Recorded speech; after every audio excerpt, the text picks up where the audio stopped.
Alrighty, Blair St. Clair, tell me, how excited are you to make your cabaret debut in New York City? I'm so excited. I fell in love first and foremost, like with performing because of Broadway and theater in New York. And it feels like a fun full circle moment to get to like be working in New York City now versus being, in the past, like being a patron and like a visitor. So I'm Yeah, really excited. awesome. What can audiences expect from Legally Blair? Legally Blair is the truest, most genuine, authentic form of myself. Everybody knows that I'm obsessed with Elle Woods and Legally Blonde. And so this is like a fun little jab at it. But Legally Blair is basically the story of my life, who I am and where I am today, and what I want people to know and hear about. And it's just like a fun ride. There's like twists and turns. And this is unlike a traditional cabaret in some regard that people may think that it's a concert. This Mhm. is more of like a small mini musical that's about me, that's fully rehearsed, and yeah, it's very cute. Awesome. So are you doing original music or are you picking and choosing Broadway songs? I'm actually not doing any of my own original music. No, this is Okay. all Broadway music. Some are standards, some are more contemporary pop music. One song from the show, actually, I've never seen anyone ever perform or cover at all. It Okay. was on a show. It was from a show that would open and close last year, so I haven't seen anything of it. But I loved the show and the song, so I was like, let's take it. Okay. So how did you pick and choose what would be in the show? Um, I really kind of looked at some of my favorite leading ladies that have inspired me, my career, what I love from Broadway, but also songs that I not necessarily love singing, but like songs that I love or connect to, and then Okay. there are a couple songs that I like love to sing, put them all, across the page and I looked at and was like, okay, so what are like the themes that reoccur here? What sort of messages are from here that like I want to sing or want to tell? And there were a lot of songs that got cut that I love, and there were songs that were brought in that I fell in love with. And I just kind of looked at with Ben Rimmelauer, who's the director of the show. We talked about like what story you want to tell, like what do you want the people to know, Okay. and we looked at songs that correlated with that, and like we have changed lyrics, changed melodies, added things, taken away things, put them, flip flop them all around, and then kind of created a show that was perfectly for me. Okay, cool. So it was quite a process.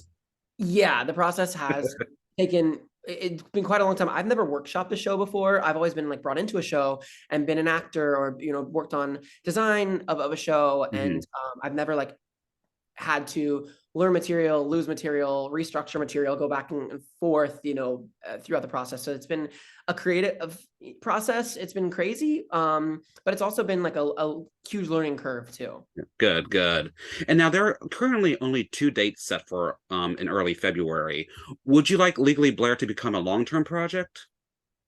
I love Legally Blair. Like I want this to be a project that could be long term, but I Mhm. also want it to be a project that it's kind of my audition to the world. It's kind Okay. of, Yeah. hey, this is me, this is what I do, this is who I am, this is about me. I want you to get to know me more as an audience member and as someone who's there experiencing my life with me. And Mhm. I would love to take it places or to other spaces, but I also want it to act as this life audition to say this is what I can do and this is the where I need to be working in real life to Mhm. hopefully open other doors and avenues that I think are beginning to open. I think windows are opening in the world, and I'm ready for like more doors to open too Mhm. for performers like myself. For sure. Good, good. And how excited are you to perform in such an intimate space like the Green Room 42? I love Green Room. I think that some musical theater performers can have a little bit of a fear of performing with people like right up in your face and in your Yeah. space sometimes, Mhm. because as we're trained, we like to like have this fourth wall up that we don't break. Yeah. Whether an audience is there or not, you don't even recognize them. But having like drag experience and coming from the world of drag, everyone is interactive. They're right there. They're right in front of you. You take their money and sometimes you're like talking to them, you're interacting. So it's like this great hybrid of theater, but also feeling that like experience from doing drag as well. So I like it. I like to look at people and to smile at them, but also at the same time, like because this is a theatrical experience, I'm not going to be necessarily interacting individually with people and breaking that fourth wall, Yeah. but I like knowing that they are there. So Hmm. it's a cool in-between gray space. Yeah, for sure, definitely. And since this is your cabaret debut, what are you personally hoping to take away from this experience? I'm I want people to see me. Okay. I want people to get to know me better. Social media, interviews, anything written, anything out there on TV that's been recorded and chopped up and edited, it's all curated. None of it's real. Yeah. None of it's real. I want people to have an evening with me and say, I might not know Blair on a personal level, but I get her a little bit more now, or like I'm connected to her more, or I see what she's doing, or I like what she wants to do with like her life. Like I want that connection with people. I said in 2022 and 2023, I don't necessarily have a resolution, but I want to connect to people more. Yeah. I want to be more vulnerable. And there's nothing less vulnerable than putting on a costume and a face of makeup and having like a layer between people. Yeah. So Blair is my avenue of performance, but like I'm bringing down that layer and trying to talk and connect with people and getting them to see that like I'm a gender nonconforming artist, Yeah. and I'm wanting there are spaces, but I'm wanting there to be more spaces for people like us to work in theater and TV and film, Mhm. and not just like, I don't want to just walk into an audition and have to play a drag queen. Like I've been told in auditions, like, sorry, we're not looking for you, we're looking for a drag queen. I'm like, I am. And what they mean is, we want a stereotypical clown. And Okay, gotcha. that's fine, but that's maybe not the type of drag that I do. And I'm looking for our world to start accepting people like us to Hmm. be seen for roles that are, for non-binary people, for trans people, for roles that maybe just as female. Like, it doesn't have to necessarily have a specification. Yeah, yeah, for sure, definitely. So you're willing to do auditions and do performances outside of drag as well? Yeah, I do. Like, I mean, Okay. my drag is my niche. It's my thing. I Okay. can walk into a room of 100 little white twinks and we all do the same things. Mhm. Drag is like my special thing, because when I was growing up, I looked at all the leading ladies that I thought I could never play, all the Disney princesses that I thought I could never be. And then I found drag and I was like, oh, like I can do this. Like, this is what I want to do. But a world's telling me like, you can't, because you were biologically born male. Okay. And I don't fit into that male category, and I don't fit into that female category, and I'm not trans. Like, I have this in between space that, like, but I want to be seen and to do everything. But I still also, I enjoy performing outside of drag too, the way I present to you today. Hmm. Um, I don't necessarily always connect to those people and those characters, Yeah. because usually those roles are written for guys that have a cis male experience. And I Mm. didn't really have that growing up, because I have this like energy that flows into femininity and like being a woman at times as well. And so, I don't always connect to that. And I feel like I connect to more female driven experience. Okay. Okay. Awesome. Very nice. So you've always had this passion and love for Broadway and musical theater? Always. I mean, I saw my first musical on VHS when I was like 6. And I was Okay. like, this is for like, I love this, because I wake up in the morning and I'm singing to the birds and I'm going grocery shopping and I'm like, dancing down the aisle. And it's just like, what my life is a Disney movie or a Broadway stage. It doesn't matter if I have an audience or not. Hmm. I've always been connected to it. So how old were you when drag came into the picture? So I think RuPaul's Drag Race started when I was early high school, maybe. Okay. And I was not familiar with it. I wasn't a fan of the show. I didn't watch it, didn't know much about it. It wasn't the phenomenon that it is today. Hmm. So I also wasn't really familiar with drag culture either, because I was underage. So I didn't really know much about drag. It wasn't publicized in the media. I didn't know about it Hmm. until I was cast in a regional production of Akaja Fall as a drag queen. And I was like, okay, this is fun. Like, I get to wear like all these fun wigs and these costumes and these makeup. Like, it'll be really fun. I'll enjoy it. And I learned what drag was and drag culture is from being part of that show. And I left the show and I thought, oh my gosh, like, I get to do this, or I can do this whenever I want. Like, I don't have to just be in a show. And drag is everything that I was looking for. It was like being the creator of your own show, like the director, the producer, the star, the hair Yeah. and makeup artist, the costumer, like all the things in my little type A world that I could be I could just create for myself. So I Hmm. found it like from doing theater. Okay, awesome. So why did you initially want to be on RuPaul's Drag Race? I didn't necessarily want to be on RuPaul's Drag Race, and I don't know if people know that. Oh, really? I Okay. haven't really talked about it too much, because I don't want people to think that I'm not grateful and not humbled for the experience. Hmm. Um, I knew Drag Race was something that I needed to do to work. Okay. I knew it was something that I needed to audition for, and I auditioned as a joke. Essentially, I basically said to my friends, "Look, we can't read these queens, and we can't talk badly about them if we don't at least try to be on the show.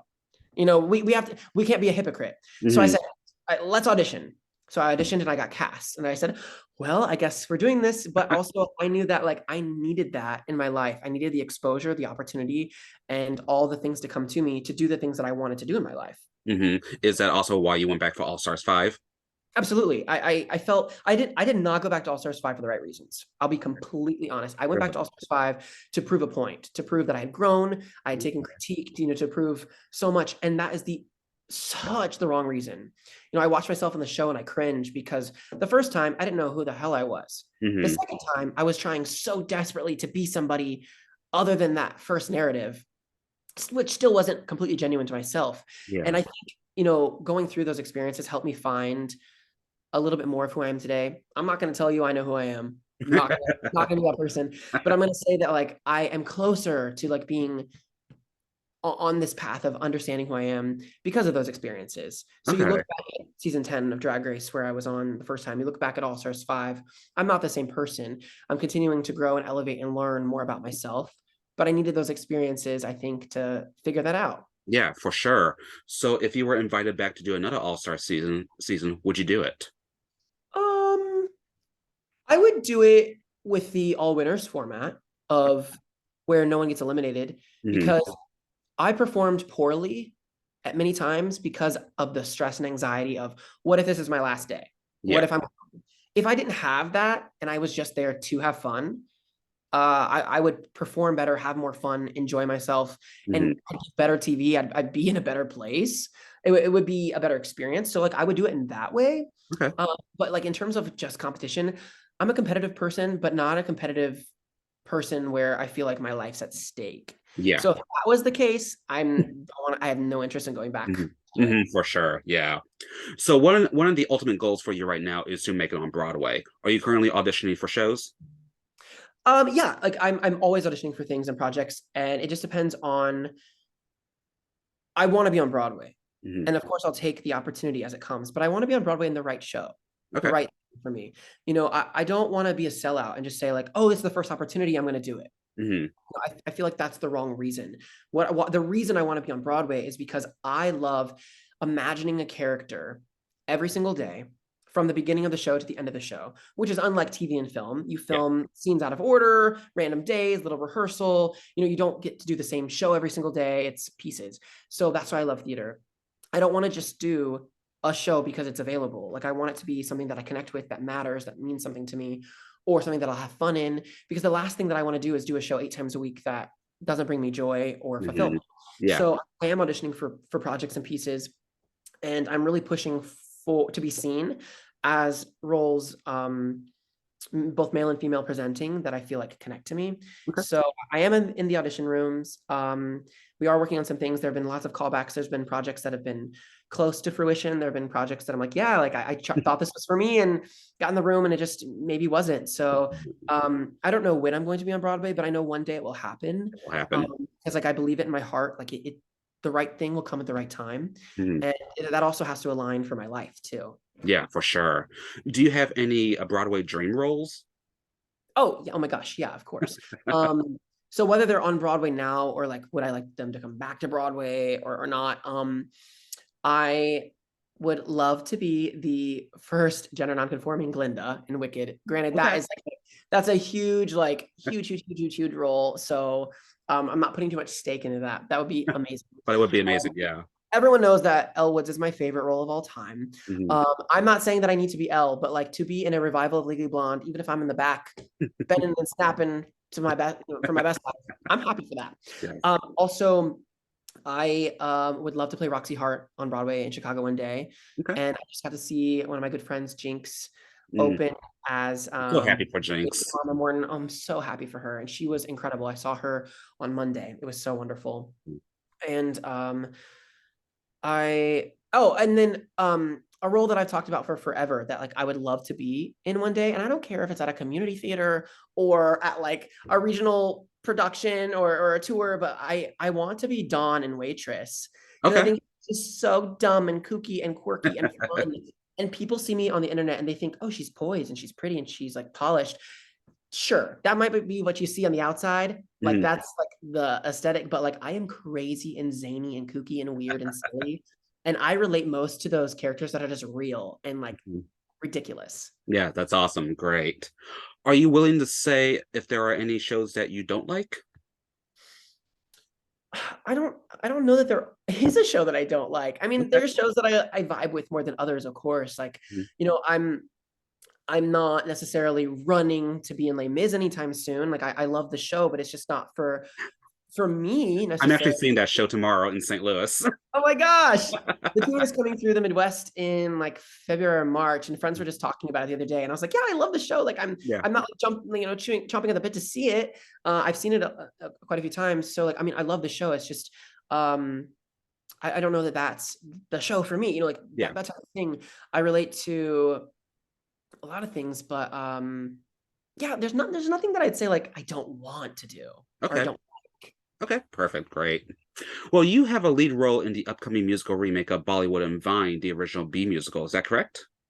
Yeah, that's a show that's still being like workshopped and Okay. table and hoping that it gets picked up and it gets the green light.